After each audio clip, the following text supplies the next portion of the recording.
How to find an air or an exhaust leak. The official way is to take a smoke machine and force smoke through the system. And wherever you see the smoke coming out, that's where the leak is. There are plenty of machines for sale in all different price ranges, from homemade ones to thousands of dollar ones that are big and fancy. These machines work by heating up oil and turning it into smoke. And when you put smoke in the system, it finds the leak and comes out through it. Here I will show you how for almost nothing you can do the same test without no fancy machinery.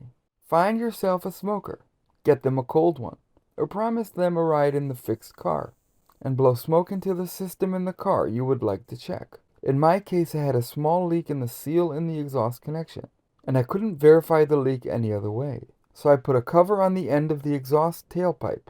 By a cover I mean a shopping bag and a ponytail band I borrowed or stole from my daughter. And in my case, I had the O2 sensor already out because I was replacing my clutch. So I used that hole to blow into, but you can actually blow the smoke into the tailpipe. You can wrap your hose with a rag or a bag and put it into the tailpipe so you won't lose your smoke from there.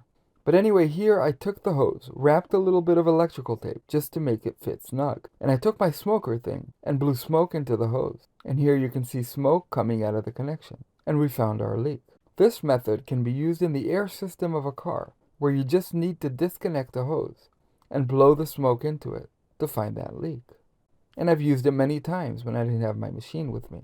If you want to learn how to repair an exhaust leak, I have many videos on that. So check out my channel below for many more tips on that. If you have any comments or questions, please leave me them below. If you would like to support my channel, please like and subscribe. Thank you for watching.